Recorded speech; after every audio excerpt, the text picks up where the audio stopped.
Bismillahirrahmanirrahim. Assalamualaikum warahmatullahi wabarakatuh. Alhamdulillahi rabbil alamin. Wassalatu wassalamu ala ashrafil anbiya'i wal mursalin wa ala alihi wa sahbihi ajma'in. Amma ba'. Terima kasih kepada semua yang sudi menyertai kita punya kuliah online pada pagi ini. Dan kita baru saja semalam menyambut sambutan Maulidur Rasul. Jadi kita ingin hari ini kita nak bawa juga tentang baginda sallallahu alaihi wasallam, di mana bila kita menyebut tentang Maulidur Rasul, perkara ini adalah perkara yang sangat-sangat bagus sebenarnya kita sambut. Sebab walaupun dia tidaklah wajib, kita tak mengatakan dia wajib, cuma sambutan ni untuk mengembalikan rasa cinta kita. Bukan mengembalilah, menambahkan rasa cinta kita kepada baginda dan lebih kepada nak memperkenalkan kita dengan baginda sallallahu alaihi wasallam secara lebih mendalam. Jadi bila kita menyambut sambutan Rasul, digalakkan untuk kita banyakkan berselawat. Pada masa yang sama, kita banyakkan membaca sirah-sirah perjuangan baginda supaya kita dapat lebih kefahaman dan penghayatan terhadap kesusahan ataupun kehebatan perjuangan baginda untuk menegakkan Islam. Okey, jadi saya rasa belum ada masuk, kita tunggu dulu rakan-rakan kalau ada yang dah mula online di sini, insya-Allah. Minta maaf saya semua sikit pagi ni. Okey. Okey, dah ada yang online. Assalamualaikum. Assalamualaikum. Kalau boleh komen, supaya saya tahulah siapa yang sedang online ni. Jadi insya-Allah hari ni kita akan edisi khas Maulidur Rasul. Kalau selama ni kita selalu bawa tentang wasiat Rasulullah sallallahu alaihi wasallam untuk para wanita, tapi hari ni kita nak bawa edisi khas Maulidur Rasul.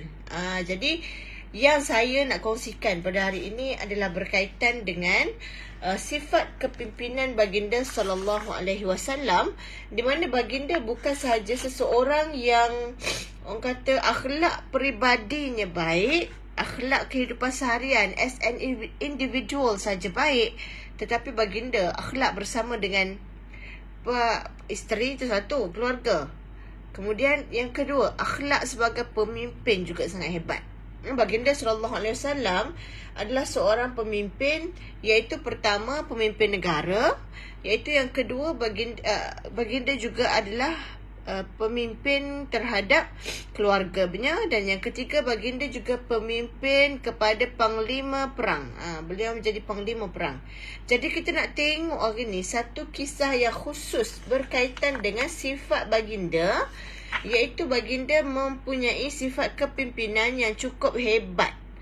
Baginda sallallahu alaihi wasallam, ketika baginda ingin menyebarkan agama Islam dan baginda membawa gerombolan perang, baginda sendiri menjadi panglima perang dalam beberapa peperangan. Okey, so kita tengok pertama, baginda merupakan seorang pemimpin yang menerapkan sifat itqan, iaitu bersungguh-sungguh. Walaupun baginda mengetahui bahawa adanya bantuan daripada Allah Ta'ala, walaupun baginda, kalau kita katalah sebagai seorang Rasul, dah ada beberapa kelebihan, ada mukjizat, namun baginda tetap, bila nak berperang, pertama baginda membuat persiapan yang rapi menurut kemampuan mereka. Jadi hari ni kita nak tengok apakah 3 sifat baginda yang dibangkitkan dalam siri-siri jihad yang telah baginda bawa. Pertama, baginda akan buat persiapan yang rapi.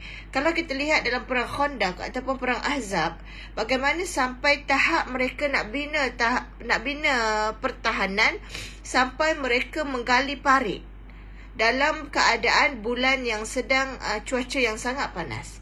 Jadi baginda mementingkan persiapan, walaupun baginda adalah seorang Rasul yang mana memanglah kekasih Allah, memang mendapat nusrah daripada Allah, tetapi adatnya nak bersiap mesti ada persiapan, nak berperang mesti ada persiapan, nak berperang mesti ada senjata. Baginda mempersiapkan semua itu untuk menghadapi peperangan bersama dengan para sahabat. Yang kedua, baginda adalah seorang pemimpin yang mendengar pendapat orang lain. Menjadi pemimpin bermaksud memegang status sebagai pembuat keputusan ataupun pemutus keputusan. Jadi baginda tidak hanya mendengar pendapat sendiri ataupun mengeluarkan arahan, tetapi bila ada sahabat yang memberikan pendapat, baginda mendengar. Ini kita tengok contoh dalam satu peperangan. Tengok apakah bukti-bukti sifat ini dalam satu peperangan. Nanti kita akan tengok cerita dia. Yang kedua, baginda menjadi pemimpin yang meraihkan pendapat daripada orang lain. Kemudian yang ketiga, baginda merupakan pemimpin yang berani dan meniupkan semangat jihad dalam berjuang. Jadi sebab itu, baginda dan para sahabat bila berjuang sama ada ingin menang, berjuang bersungguh-sungguh ataupun syahid. Jadi sebab itu, pernah seorang panglima tentera Islam, saya sebut sikit.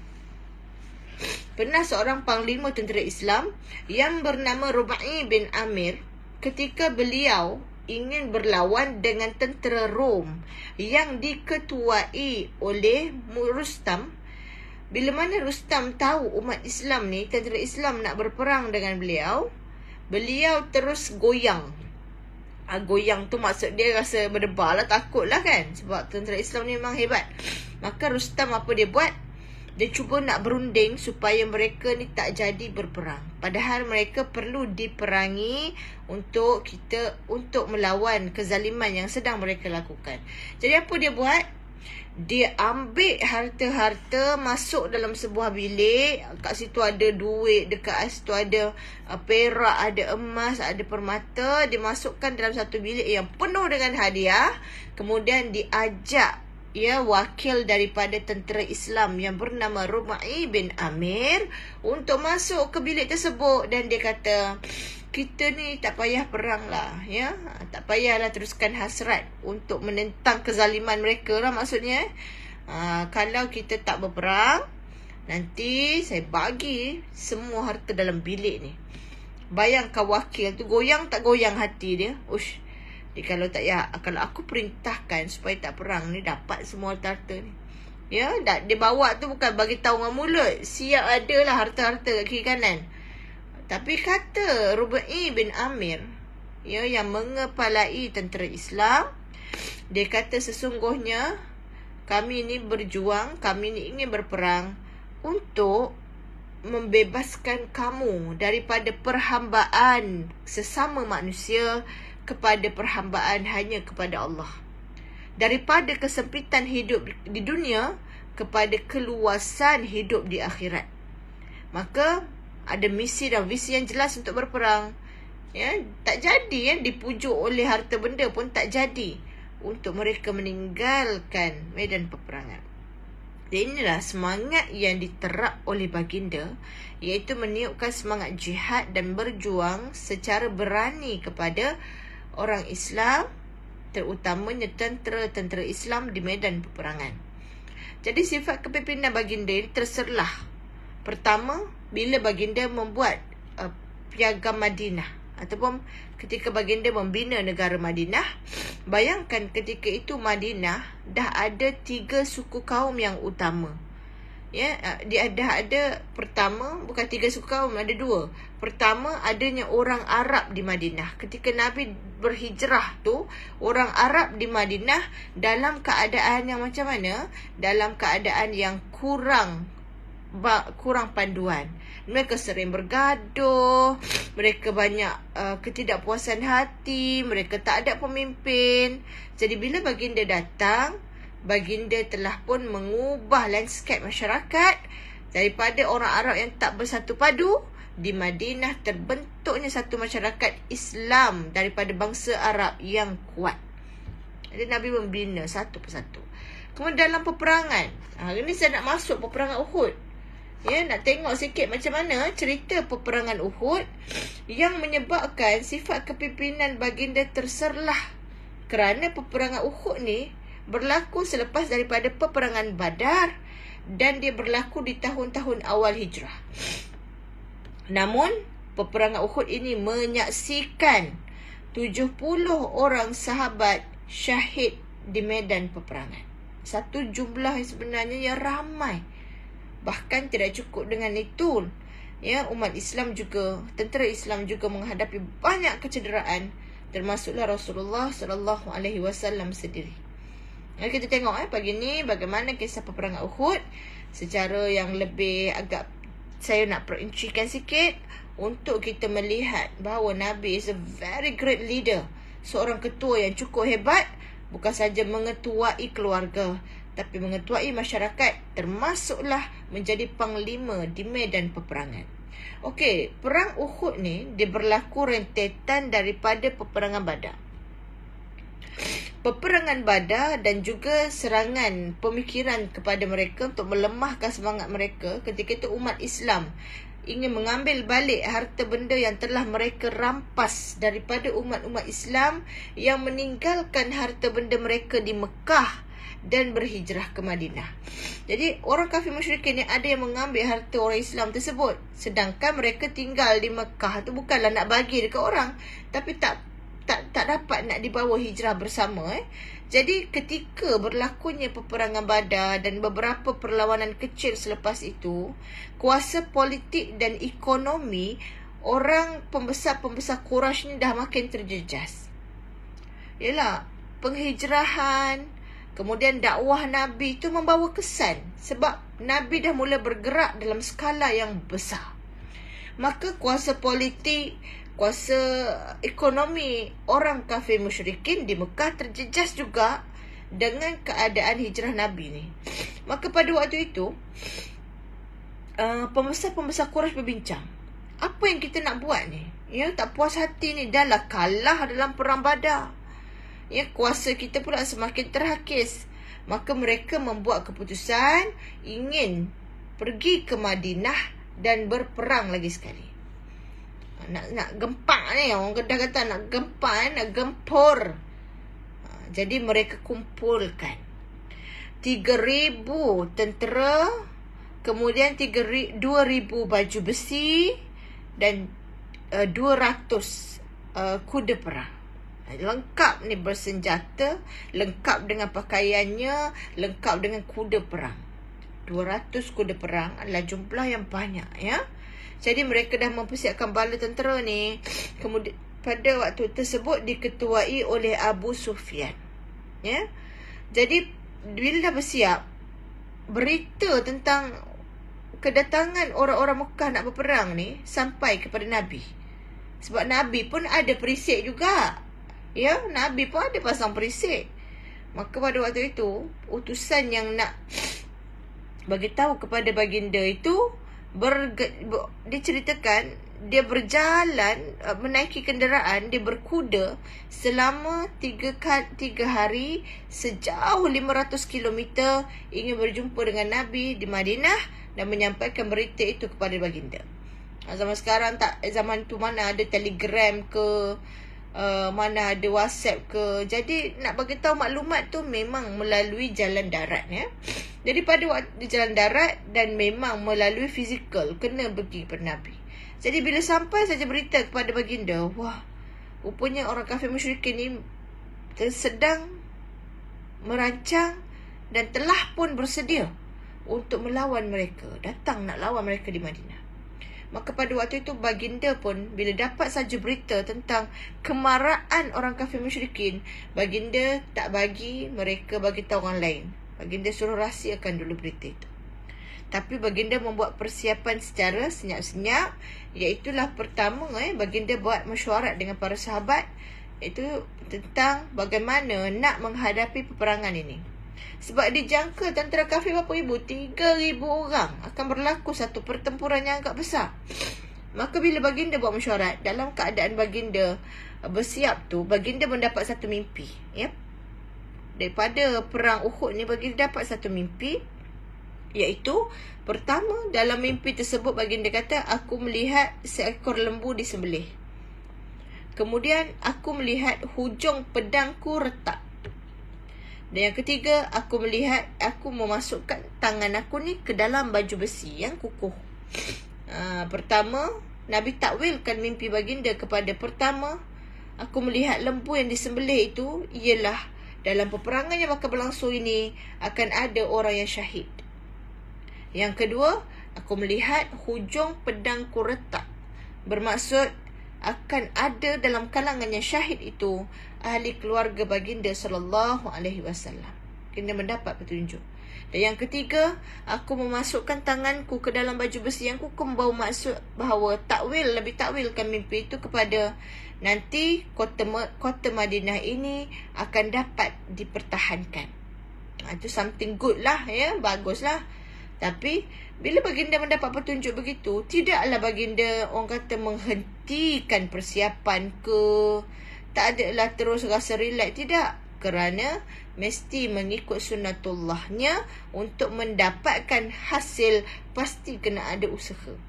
Jadi baginda tetap berusaha. Ia mempersiapkan persiapan kekuatan untuk menghadapi tentera-tentera daripada Mekah. Tapi disebabkan baginda mendapat petunjuk bahawa kota Madinah ini akan dapat dipertahankan, maka baginda membuat keputusan mengarahkan mereka agar bertahan daripada dalam kota saja. Maksudnya, kita tak payah keluar pergi berperang dengan musuh. Instead, kita tunggu saja dalam kota dan kita lawan daripada dalam kota. Kita pastikan mereka tak dapat menakluki Madinah daripada dalam Madinah sendiri. Dan kaum wanita pula, mereka juga boleh tolong dengan cara melontar daripada rumah mereka kalau berlaku serangan. Okey. Jadi bila baginda buat keputusan macam tu, yang pada saat itu sampai ke tahap mereka bersiap siaga dalam Madinah tu, sampai tahap nak pergi solat berjemaah pun mereka bawa senjata. Ialah bimbang ada serangan hendap daripada musuh. Dan baginda mengarahkan agar jalan-jalan diperketatkan pengawasan. Pintu-pintu masuk semuanya disaring, diperketatkan kawalan. Jadi itu langkah pertama mereka bila tahu bahawa ada tentera-tentera kafir musyrikin sedang mara menuju ke Madinah. Namun ada juga dalam kalangan sahabat, termasuklah Sayyidina Hamzah radhiyallahu an, meminta Nabi agar fikirkan kembali. Mereka meminta, kenapa tidak kita keluar berperang betul-betul dengan kafir musyrikin ni? Terutamanya daripada sahabat-sahabat yang tak berkesempatan untuk sertai perang Badar sebelumnya, mereka sangat bersemangat untuk berjihad lagi. Termasuklah Sayyidina Hamzah yang telah pun bersungguh-sungguh berjihad dalam perang Badar sendiri. Jadi pada waktu itu baginda sallallahu alaihi wasallam menerimalah cadangan sahabat, melihatkan semangat para sahabat, melihat kesungguhan sahabat untuk berjihad, maka baginda ubah keputusan. Baginda kata mereka akan keluar untuk pergi berjumpa di tengah-tengah jalan tu, akan berperang dengan kaum kafir musyrikin.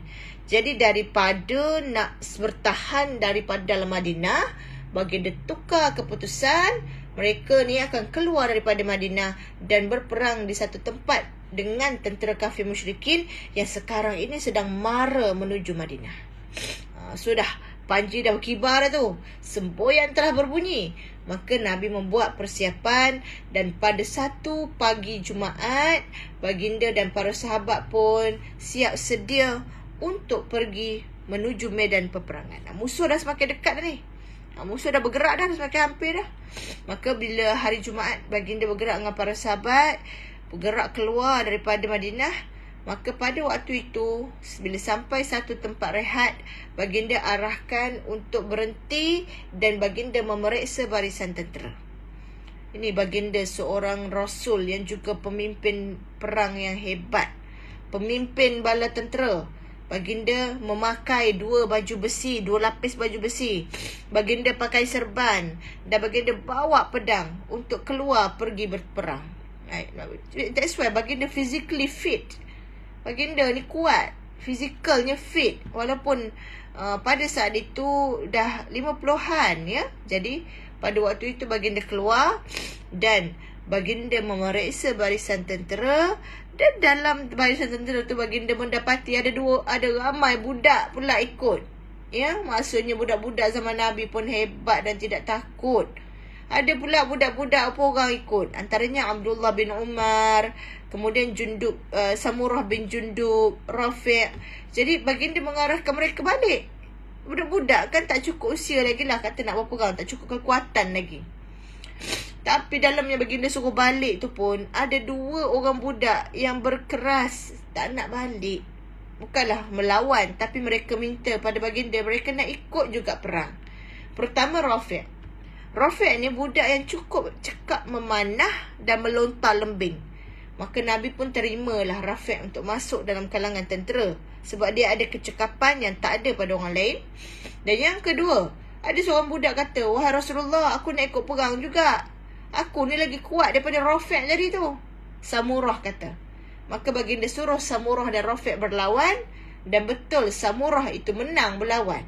Akhirnya baginda juga membenarkan budak bernama Samurah bin Jundub untuk ikut berperang, termasuk bersama dengan Rafi' yang pandai memanah dan melontar tadi tu. So nak ceritanya, budak-budak zaman Nabi ni kan, semangat mereka tinggi dan mereka tidak takut untuk tujuan jihad, mempertahankan agama. Jadi kalau sekarang budak-budak muda kan, kita kena tiupkan juga rasa berani tu, rasa nak mempertahankan. Sebab bukanlah kata-kata nak melawan musuh di luar sana tu. Ni musuh dalaman diri kita ni. Musuh yang datang melalui handphone. Musuh yang cuba nak menggugat kita punya keislaman, kemuliaan akhlak. Cuba nak memberikan kesan pada iman kita ni. Ini musuh yang budak-budak sekarang tengah hadapi. Jadi kalau tak kuat, kalau tak kental, kalau tak berani nak melawan kejahatan dalam diri tu, akan terikut dengan macam-macam pengaruh yang buruk. Jadi kita cerita kisah-kisah gini pada anak-anak, meniupkan semangat mereka. Oh, orang zaman dulu boleh berjuang sampai tahap tu, berani sampai tahap tu.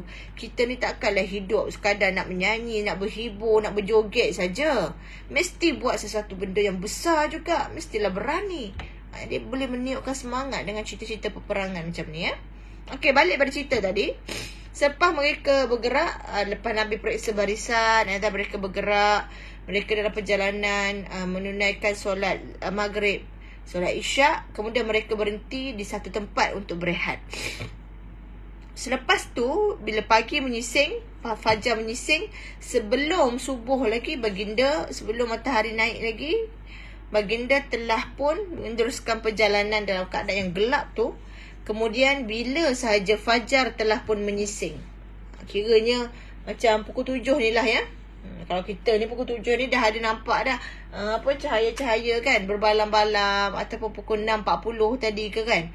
Dalam keadaan fajar mula menyising, tentera-tentera kafir yang sudah pun berada di satu tempat, mereka pun buat pengkalan nak berehat kan. Mereka sudah boleh nampak tentera Islam daripada ujung sana. Maksudnya kedudukan yang sangat hampir tadi tu. Kedudukan yang sangat hampir, tentera-tentera kafir dah nampak, oh, dekat sana ada tentera Islam. Jadi bila fajar menyising saja, dah nampak dah lawan di ujung sana. Jadi betapa dekatnya tentera Islam dah pergi kepada tentera kafir waktu itu untuk bersedia bagi berlawan. Dan kedudukan ini terletak di kaki Bukit Uhud. Dan sekitar kawasan situlah. Jadi kalau siapa ziarah Mekah Madinah ni, biasanya akan dibawa jugalah, ataupun option akan dibawa pergi ke Bukit Uhud. Jadi bolehlah kita feel, bolehlah kita menjiwai inilah tanah yang sama yang dipijak oleh baginda dan para sahabat ketika mereka berjalan, ketika mereka ingin berperang. Okay, so back to the story. Bila dah sampai tu, mereka bukanlah terus berperang macam dalam cerita kan, nampak-nampak terus berperang. Tidak, mereka stay dulu. Orang kafir, orang Islam stay dulu. Dan baginda buat strategi. Waktu itulah baginda mula menempatkan sahabat-sahabat baginda di posisi masing-masing. Ada sayap kanan, ada sayap kiri, ada barisan depan. Yang barisan depan ni baginda posisikan geng-geng pahlawan perang yang memang terkenal boleh melawan banyak musuh. Ya? So baginda letak di depan tu. Kemudian baginda juga letakkan 50 orang pemanah di atas bukit, di tempat yang strategik, supaya pemanah ni boleh standby untuk sama-sama lawan musuh, pada masa yang sama menghalang daripada orang-orang kafir masuk daripada belakang.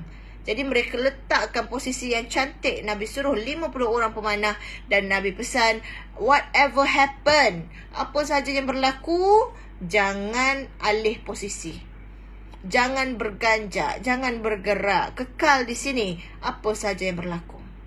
Ini pesan Nabi ni. Maka mereka pun mulalah. Ya, peperangan sudah bermula. Tentera kafir pula diketuai antaranya oleh Khalid Al-Walid. Khalid Al-Walid time tu masih belum Islam lagi. Maka dia ikut sama dalam kumpulan tentera musyrikin, menambahkan kehebatan pula daripada pasukan kafir tu. Jadi mereka pun mula berlawan. Bila berlawan tu, sebenarnya pada asalnya umat Islam telah pun berjaya. Ya, dengan satu persatu pemegang panji mereka berjaya tewaskan. Pada awalnya umat Islam dah leading dah dalam peperangan Uhud ni. Umat Islam dah berjaya kuasai peperangan pada awal. Jadi bila mereka dapat kuasai peperangan, walaupun dengan jumlah yang sedikit itu, orang kafir dah berundur dah sikit. Sebab ialah melihat orang Islam yang betul-betul mara, yang betul-betul berlawan ni. Maka bila orang kafir dah berundur sikit, jadi tinggallah harta-harta mereka di tengah medan perang tu. Jadi dalam peperangan memang ada harta rampasan perang yang baginda boleh ambil 1/5 dan selebihnya boleh diagihkan kepada tentera-tentera dalam perang ni.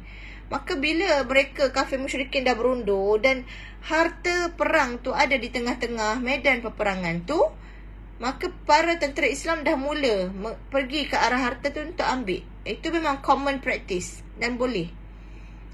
Cumanya mereka terlepas pandang hakikat bahawa musuh belum betul-betul berundur lagi. Walaupun mereka sudah tidak menyerang balas, tetapi mereka ada lagi duduk standby tu. Pada masa yang sama, ingat 50 orang tentera pemanah di atas bukit. Bila mereka melihat bahawa adanya dah tentera Islam yang dah mula mengambil harta, mereka pun jadi, kita kena dapatkan juga harta tu. Namun ketua mereka kata, ingat tak pesan Nabi, baginda suruh kita duduk di sini walaupun yang berlaku, jangan bergerak lagi kecuali bila diarahkan. Nak mundik kerana melihat rasa macam keadaan dah okey. Kemudian nampak pula tentera-tentera lain dah mula pergi ke arah harta tu. Maka 40 orang daripada 50 orang pemanah di atas bukit turun daripada bukit untuk turut sama ke arah tentera-tentera lain yang sedang mengambil bahagian harta rampasan masing-masing. Maka atas bukit tinggal 10 orang saja. Pada waktu inilah satu kumpulan tentera musyrikin yang diketuai oleh Khalid Al-Walid serang hendak. Orang yang ada di atas bukit tinggal 10 orang saja tu. Mereka berjaya menyerang hendak. Kekuatan pun dah kurang, tinggal 10 je. Berjaya ditumpaskan 10 orang yang berada di atas bukit. Semua yang syahid, termasuklah ketua mereka. Daripada situ, bila mereka dapat menguasai bahagian atas bukit tu, mereka dapat tempat yang strategik. Sebab mereka boleh menyerang yang berada di bahagian lebih bawah ni. Maka waktu itulah baginda menyedari bahawa tentera musyrikin dah datang balik dan 40 orang dah turun daripada atas. Dah tak ada pertahanan yang di pihak pemanah lagi dah. Baginda menyeru sahabat-sahabat yang sudah pun ingat mereka sudah menang tu. Mereka seru. Nabi seru supaya mereka masuk balik dalam peperangan. Nabi seru mereka teruskan perjuangan. Dan bila baginda menyeru mereka, orang kafir dapat kenal pasti, di sana Rasulullah, Muhammad ada di sana.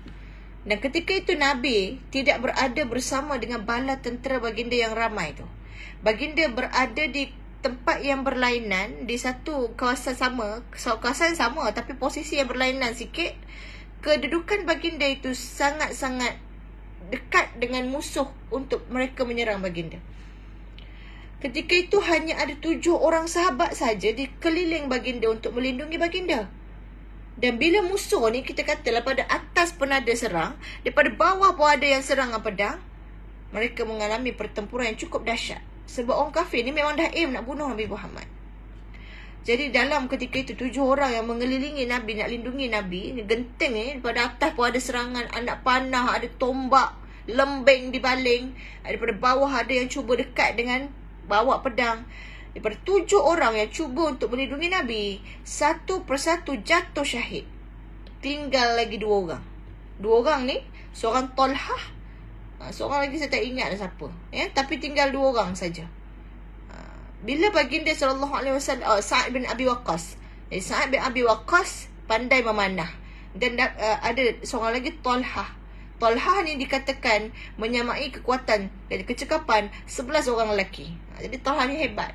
Maka dengan 2 orang menjaga Nabi, mereka lawan. Sampailah baginda sendiri pun turut melawan seorang musuh yang menikam seorang tentera kafir yang cuba untuk menetak baginda dengan pedang.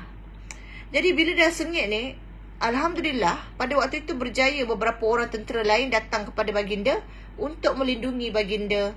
Dan akhirnya baginda berjaya masuk balik kepada gerombolan tentera, bergabung balik bersama dengan bala tentera perang. Ya, jadi cuma kecederaan baginda cukup teruk, iaitu gigi baginda patah, pipi baginda luka koyak, kemudian kepala baginda berdarah. Subhanallah, ya. Sebab musuh memang aim untuk, kita kata, untuk membunuh baginda. Mereka memang mencari di mana Muhammad untuk mereka serang bertubi-tubi. Maka peperangan ini cukup membawa banyak, ya, banyak pengajaran, banyak kerosakan juga sebenarnya. Dan bila mereka dah bergabung dengan tentera muslimin, mereka teruskan berlawan dan akhirnya dapatlah menyekat kemarahan tentera-tentera musyrikin semula. Jadi hebatlah. Walaupun dah tinggal sikit, dah ramai juga yang syahid, mereka berjaya menyekat kemarahan tentera musyrikin. Dan pada waktu itu baginda naik atas bukit bersama dengan 30 orang sahabat lain untuk merangka strategi yang baru. Tapi waktu itu orang kafir nak kejar, tapi berjaya dipintas oleh Umar Al-Khattab sehingga menyebabkan mereka terlepas daripada mendapatkan baginda SAW dalam perang tersebut. Maka selepas pada itu mereka rasa macam dah tak terlawan dah. Akhirnya lagi sekali kaum kafir musyrikin merundur dan tidak meneruskan peperangan. Ya, mereka pun dah tak ada rasa, orang kata rasa macam dah tak mampu untuk melawan tentera Islam yang sudah mara. Walaupun tentera Islam waktu itu tinggal 700 sahaja. Sebab ada 300 mangkuk ayun dalam kalangan orang kafir, orang munafik lari daripada perang. Tentera dah 1000 je. Awal-awal perang tadi tu 300 orang munafik yang berjaya, 300 orang tentera yang berjaya dipengaruhi oleh munafik Abdullah bin Ubay ni. Saya kata mangkuk ayun ni, Abdullah bin Ubay ni munafik. Dia siap pengaruh lagi 300 tentera untuk berundur daripada medan perang. Sebab rasa takut, sebab rasa macam pointless nak perang ni kan. Jadi tinggal 700 je. Dah 70 orang syahid. Mereka dalam jumlah yang sangat sedikit berjaya selagi sekali membuatkan orang kafir musyrikin berundur. Dan bila mereka berundur dan mereka tak berjaya melawan tentera Islam, tak tercapai hasrat untuk tawan kota Madinah, apa orang kafir buat? Mereka mencencang, mengelar dan memotong bahagian anggota badan para syuhada yang mereka boleh dapat. Kan medan perang kan, nak macam-macam, merata-rata lah jenazah ni, batang tubuh ni. Maka mereka hiris, mereka potong. Bahkan ada yang memotong anggota-anggota badan seperti hidung, seperti telinga, untuk mereka cocok dipancang bagi dibawa balik ke Mekah sebagai tanda kemegahan. Subhanallah, teruk sangat perbuatan mereka, ya. Jadi sebab tu perang Uhud ni banyak jasad sahabat. Termasuklah seorang sahabat bernama Anas bin Nadar. Jasad dia hancur dan tak dapat dikenali. Sampailah adik dia datang, tengok, kenal jari abang dia. Daripada situ mereka kenal, itulah jasad Anas. Kemudian jasad Hamzah juga dirobek. Tapi Allah tak izinkan Hindun, ya, yang jahat, Hindun binti Utbah. Dia jahat, dia berhasrat waktu itu nak balas dendam, dia nak ambil hati, nak telan, tapi tak berlaku sebab Allah tak izinkan. Cuma jasad Sayyidina Hamzah juga telah pun orang kata telah pun dikelar-kelar, ya. Jadi itulah kita sebutkan sebagai tanda kebencian mereka. Tak berjaya nak lawan, dirosakkan pula jenazah-jenazah yang ada.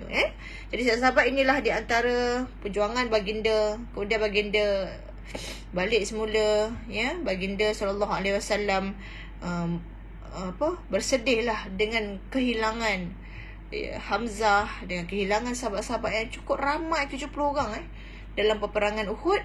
Ini juga menunjukkan bahawa baginda seorang pemimpin yang berjiwa besar. Akhirnya baginda tetap memaafkan orang-orang yang telah kemudiannya ada dalam kalangan tentera-tentera kafir itu telah pun masuk Islam, dan baginda memaafkan mereka, dan baginda tetap melayan mereka. Jadi baginda merupakan seorang pemimpin yang cukup hebat, berjiwa besar. Baginda berjaya memimpin pasukan dengan sangat baik, tidak takut mati. Baginda sendiri menunjukkan qudwah berjuang itu untuk mempertahankan Islam. Jadi kita ambillah ibrah ini, kita kena sama-sama semangatlah dalam berjuang. Kisah perang Uhud ni hanya salah satu daripada banyak-banyak kisah peperangan. Jadi kita nak meniupkan rasa cinta pada Nabi juga adalah dengan membaca sirah-sirah sebegini untuk menimbulkan semangat pada kita, insya-Allah. Jadi saya ucapkan ribuan terima kasih kepada sahabat-sahabat. Saya kena berhenti sebab anak nak pergi sekolah. Saya ucapkan ribuan terima kasih kepada sahabat-sahabat yang sudi meluangkan masa. InsyaAllah ada masa kita cerita lagi tentang kisah-kisah baginda yang cukup banyak, cukup menginspirasikan. Mudah-mudahan dengan cara ini dapat menambahkan kecintaan dan kekaguman kita kepada baginda sallallahu alaihi wasallam. Jadi sekian saja sampai di sini. Saya nak ucapkan terima kasih sekali lagi kepada semua, dan saya akhiri dengan wabillahi taufiq wal hidayah. Assalamualaikum warahmatullahi wabarakatuh.